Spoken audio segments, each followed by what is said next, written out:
All right, buckle up, because today we're diving headfirst into something you might not have heard of before, like, at all.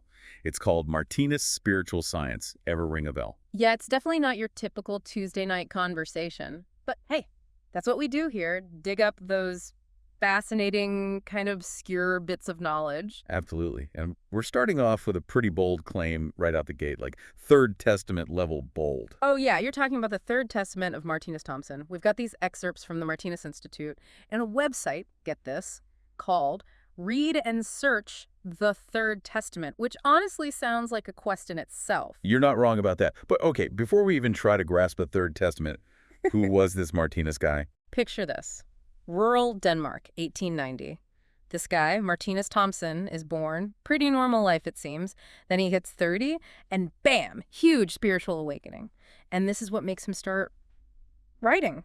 And writing. Like, a lot. Hold on, how much writing are we talking here? I mean, I get verbose after a single cup of coffee, but a full-on spiritual awakening. Think over 40 books, thousands and thousands of pages, all from this one experience. That's what he called his Third Testament, meant to sort of build on what Christianity had already put out there. The Third Testament, that's a pretty gutsy statement to make. What are your thoughts on that, especially knowing all the religious history stuff? It's definitely ambitious. But what's interesting to me is that even with a mountain of writing like that, the website for the Martinus Institute emphasizes it wasn't about forcing beliefs on anyone. He really wanted people to go on their own journeys of understanding. So less about dogma, more about personal exploration, which actually makes me more curious about what those big life-changing ideas actually were that he spent decades writing about. Yeah. What did he actually say? What's Martinus' spiritual science about? That's where it gets a bit complicated. From what you've given me, it sounds like the nitty-gritty of his whole cosmology is pretty involved. But what we can gather is he's interested in this new world picture, a new way of understanding why we're here, one where our existence is, like, eternal. Okay, those are some huge concepts that I think really speak to a lot of people, myself included.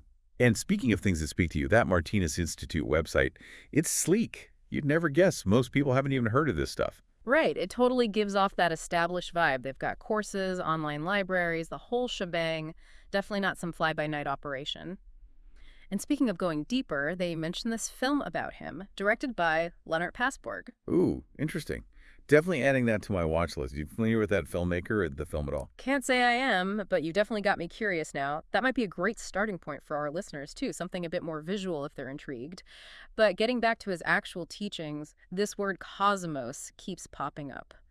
A magazine? Maybe even a core idea. What do you make of that? Tough to say for sure without more to go on, but cosmos, it just screams vastness, interconnectedness. Yeah. And considering the themes we're seeing, I wouldn't be surprised if cosmos is pretty central to his whole worldview, maybe his version of that new world picture. It's like he's creating this whole different framework for understanding existence, not just through a religious lens or a scientific one, but weaving in something totally new. Exactly. And that's often the appeal of these alternative spiritual paths, isn't it? Finding a perspective that feels more complete, that goes beyond the usual boundaries. 100%. It reminds me of how we're always searching for meaning, purpose. Some find it in religion, some in science, others through art. And it sounds like this Martinus spiritual science, maybe it's doing that for some people. It's a good point, and you can actually see that in the stuff you shared. The website, it mentions how Martinus saw his work as adding to those earlier teachings, not like fighting against them. So less about ditching your beliefs, more about layering on new understanding. Like a new lens for looking at things? Yeah. Yeah, I get the appeal, even if it's not, like, my thing personally. What about you? What sticks out to you in all this? That emphasis on figuring it out yourself, that's what gets me. He's not giving orders, he's encouraging people to find their own truth, which kind of ties into that eternal existence idea we mentioned earlier. And I know that can sound super heavy, but from what I'm gathering, his take on it is different than just, like, the afterlife, Okay, now he's got me really curious. Yeah. How so? What's different about his eternal existence? Honestly, we don't have enough to go on to get into the specifics, but it seems like he's going beyond that straightforward life and death thing. That new world picture, maybe it's about a much bigger view, maybe even cyclical. A bigger view of existence. You see, this is where I think this deep dive, it'll click with people.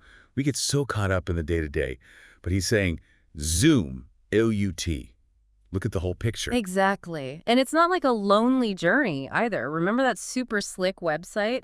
Whole community dedicated to this stuff, Yeah. free lectures, online libraries, courses. He clearly started something that's still going. I gotta be honest, when I first saw Martinus spiritual science, I was like, really?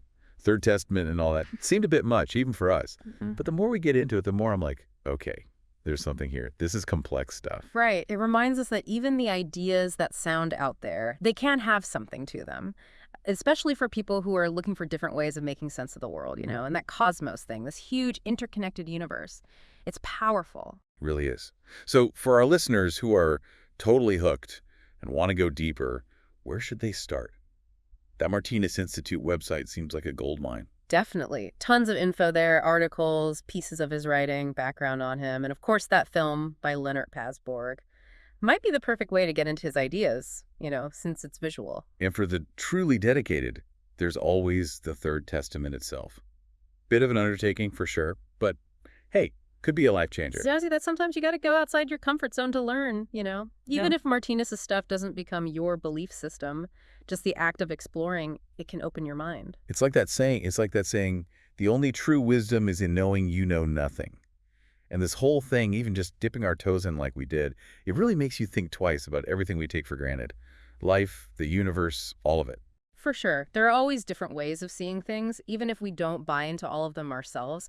Just being open to those different perspectives, it can really stretch your own understanding. And who knows, maybe it sparks something totally new. Like, think about how much art and music and literature is inspired by, say, Greek myths. You might not think Zeus is out there throwing lightning bolts, but those stories, they get the creative juices flowing. Imagine what someone could make from Martinus's cosmos. Exactly. Ideas have a way of going beyond where they started. Makes you wonder, in a world with so much information flying around, maybe people are craving these big, sweeping narratives even more. We're drowning in little bits and pieces of stuff, but then Martinus comes along with this massive, intricate cosmology. Now, that is a fascinating thought to end on, don't you think? In an age of quick answers and instant gratification, are we seeing a comeback of those big picture questions, even if the answers come from unexpected places like Martinus spiritual science? Something to chew on. Definitely. Until next time, keep exploring, keep asking those questions, and keep diving deep. And hey, if anyone finds a copy of the Third Testament, let us know. Always up for an adventure.